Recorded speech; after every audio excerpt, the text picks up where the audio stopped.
All right, here we go. The impact recruits for the 2024 cycle. I think one of the highest profile guys we got to talk about is industry five-star quarterback DJ Lagway. DJ Lagway is committed to Florida, and he's been a phenomenal recruiter. I mean, Josh Newberg of the Inside Scoop, who also puts out bangers on this channel, so make sure you're subscribed here, talks about him as the best player recruiter in the country. And I'm not talking about recruiting players. I'm talking about recruit that is a player that recruits other players. Like, he is consistently texting these guys. We had Jeremiah Smith on the show for the On3 NIL Elite Series event, and he was saying he was one of the hardest recruiters of him, and he's currently committed to Ohio State. So that tells you about DJ Lagway. The reason why he's such a high-impact guy in my mind is he likely, for better or worse, is going to be how you define Billy Napier in Gainesville. Because last year you had AR, and he's a dude, right? First-round draft pick, was pretty inconsistent. I mean, if he didn't bring it that day, you didn't know what was going to happen for Florida. You bring in Graham Mertz, transfer portal quarterback. You're just kind of trying to bridge the gap to get Florida to be able to eventually have the personnel that Billy Napier's recruiting. But when it comes to DJ Lagway, when he steps foot on campus, I believe two things. One, I think he'll compete early. Just my feel for things. Second, if and when he does start, that is how you will define Billy Napier's success. Because Billy Napier played quarterback in college, offensive mind, like, once he has his guy, that's going to be when we really start to assess, okay, well, you have your pieces now, you have your quarterback. What are you as the head coach at Florida? Whether it's fair or not, I think that's what's going to happen. So if DJ Lagway goes out and just balls, if he just hits the ground running and lives up to that five-star billing first day on campus in Gainesville, I think Billy Napier is going to be in good position. So not to put too much pressure on DJ Lagway, but I think a lot of Billy Napier's time in Florida will be defined by how successful he is. By definition, a high-impact recruit. Now, let's shift the focus here to a uncommitted individual, and that is edge, five-star edge, Colin Simmons. Colin Simmons out of Texas, plays at Duncanville High School. He is, from when he sat down at the On3 NIL Elite Series event, he told us his leaders are LSU and Texas. Those are perceived to be the front runners for Colin Simmons. And the impact for both of these schools is enormous. For Texas, they have been begging for a pass rusher here, somebody to get after the quarterback. And Colin Simmons had 22.5 sacks as a junior. Dude can play a little bit. He's a game wrecker. We've seen him do that at the high school level. You imagine he's going to have success doing that at the collegiate ranks. Based on what we've seen from him, Charles Power, director of scouting and rankings here for us at On3, comps him to Von Miller. You don't throw around the comp of Von Miller unless the dude can play. All right, so Colin Simmons, should he stay in state and be a Longhorn, that will be enormous for them as they go to the SEC. Because in the SEC, having good defensive line play is the price of admission. And that brings me to the next team we got to talk about here with LSU. There's a similar thought for them. And the thought is similar in the sense that you want to add a elite pass rusher, because Colin Simmons is that. But when we've seen great LSU teams historically, the teams that play for national titles and for SEC titles, those teams more often than not have freakish defensive lines in Baton Rouge. So if Brian Kelly were to land Colin Simmons and go grab him out of the state of Texas from the Longhorns, that would be his second five-star edge that he's recruited since being in Baton Rouge. So, yes, you have pieces there, but even more importantly, you have depth. You ensure greater percentage chances of you being able to get after the quarterback in the Southeastern Conference. And that's the kind of brand of LSU football that they want to play. They want to be that bully on the block. They want to be that team that you have to always worry about double teaming their edge, and you can't double team both their edges. Like, you hear what I'm saying. Colin Simmons would be a tremendous step in the right direction for LSU in doing that. So he's a high-impact guy, whether he goes to Texas or whether he goes out of state and goes to LSU. But I am so excited to watch his recruitment because dude is an absolute baller. Great kid, too. Sat down with him at the On3 NIL Elite Series event and was so well-spoken. You could tell loves football. And I mean, I'm excited to see what he does at the next level. Kid's a dude. He's only in high school. So the next guy we got to talk about here, he is currently committed to Ohio State, and that is wide receiver Jeremiah Smith. Now, I'm not here to break down his recruitment because there's a lot about, Florida being after him, Florida State being after him. Right now, kid's committed to Ohio State, well within his right to take other visits, so we're not going to, delve too deeply into his recruitment. But the impact that he brings to the table, specifically for Ohio State, can be distilled in two categories. First category, game breaker at wide receiver. That's not new for Ohio State. They've typically had game breakers in every single class. You had Garrett Wilson, you had Olave, you had Jack Smith and Jigba. They've typically had game breakers year in and year out at Ohio State. Marvin Harrison Jr. and Emeka Egbuka, and that's important for Ohio State, really 2 to 3 games a year. And I don't say that to dunk on the Big Ten, but I think it's more so a testament to how well Ohio State recruits. Like each and every year, you feel pretty confident they're going to have one of the best, if not the best roster in the Big Ten.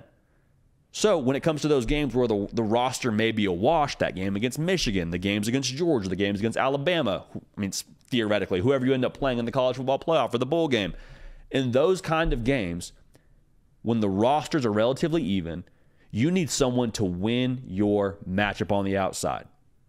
I go back to the college football playoff game against Georgia for Ohio State. Marvin Harrison Jr., he was the game breaker. He was the best player on the field that day. Period. The end. He was going to win Ohio State that football game. I truly believe that. You'll find a lot of people in Athens that disagree with me. But Marvin Harrison Jr., you want to ask what he did against Georgia? He did whatever he wanted against Georgia, to be real. Got knocked out of the game, but that matchup on the outside, Ohio State probably didn't have the matchup in the trenches. They probably didn't have the matchup when it came to being able to run the football and stop the run. But on the outside, when they got one-on-one coverage, C.J. Stroud got the ball to Marvin Harrison Jr., and that was the way they were going to win the football game. That was the game plan. Now, I'm not comping Jeremiah Smith to Marvin Harrison Jr., but I'm saying he is an elite talent, #1 player in the country, according to the On3 industry rankings. Dude could play some ball now. And so being able to have that matchup in those kind of games cannot be overstated, the impact that could have for the Buckeyes. That's the first part of things, the game breaker. Second part of things, the other category we got to talk about, is the versatility. And I told this story yesterday in a one-off video on the On3 YouTube channel. Wasn't in a live show, so I want to retell it right now. I texted Charles Power after reading the scouting report on Jeremiah Smith and his size and his versatility and how fluid he is and his speed. I mean, he's 6'3", 200 pounds, and he can move. And I texted Charles Power, director of scouting and rankings, and I asked him, could you see him lining up places outside of the wide receiver position? When I say outside of the wide receiver position, I mean outside of like a true outside receiver, like the X position or the Z position. Charles Power very directly said, I could see him lining up anywhere.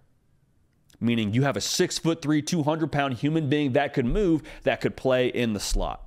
And so when Ohio State can move around a guy like Jeremiah Smith like a chess piece and have him on the outside, have him on the inside, that means you get to pick your matchup. And when you get to pick your matchup as an offense with who you want to isolate and get the football to and who you want guarding Jeremiah Smith, you have a better opportunity to score points, to get the football to him and to win his matchup.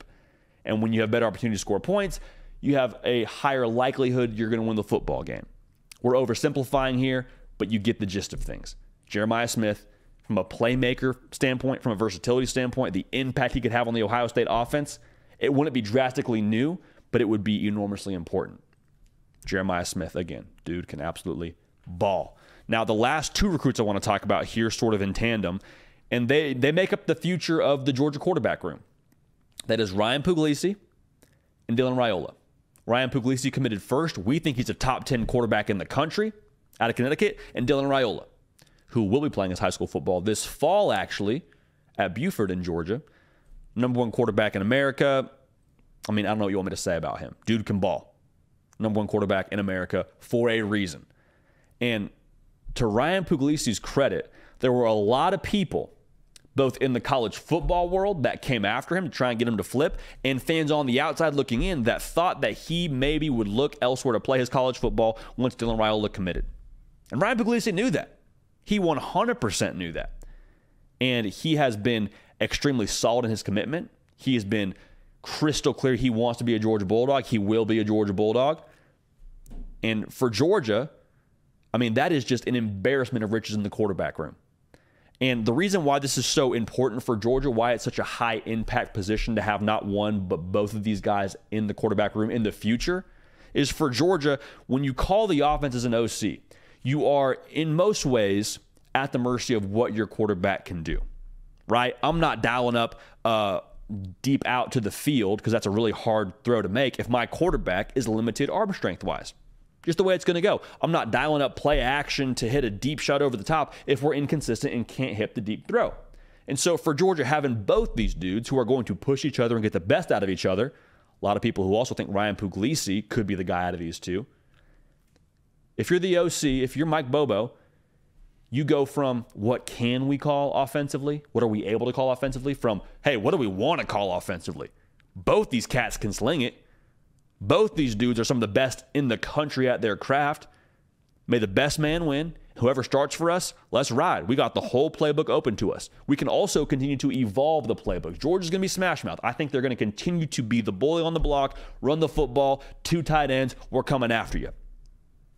Let's get after it. Like, I think that's how they're still going to live. But to be able to have the balance and to be able to stretch the field vertically, to have a quarterback that can hit the deep shot. We saw the maturation of Stetson Bennett last year. How different was last year's Georgia team than the 2021 Georgia team? 2021, to be real, Stetson Bennett did a lot for that team, but that defense carried them. Defense was generational. So a lot of people going into 2022 were like, a lot of draft picks gone from that defense. Can Stetson Bennett do it? I was guilty of that personally. That was one of my question marks I had for Georgia coming into the year. But we saw Stetson Bennett up his game to a new level, was a Heisman finalist. Georgia scored over 40 a game. And Georgia won a national title for the 2nd year in a row because of what they could do offensively, because of their balance. Having Ryan Puglisi and Dylan Raiola ensures that you will be able to have balance as much as you want it calling the offense for Georgia. So all of these kids, man, I'm telling you, going to make a high impact at their future school. DJ Lagway's headed to Florida. I think you define the Billy Napier era, in my humble opinion, by what he's able to do for you. It's not all on him, but I think a lot of it does ride with the quarterback, and I'm sure DJ Lagway welcomes that pressure. Colin Simmons, is it Texas? Is it LSU? I don't know, but either way, one of those teams is going to get a game wrecker. Got to have a game wrecker in the SEC coming off the edge for you. Jeremiah Smith, game breaker, versatile, lining up wherever you want. Good luck guarding him. Going to be a game breaker, especially in those games where Ohio State is more evenly matched from a roster talent perspective. We just talked about it. The future of the Georgia quarterback room is in good hands with Ryan Puglisi and Dylan Raiola. That offense, I think, will continue to evolve and be in good position for years to come. Hey, y'all, thanks so much for watching. Subscribe to the channel here to make sure you don't miss an episode of The Hard Count. Also, be sure to check out other videos on the On3 YouTube channel.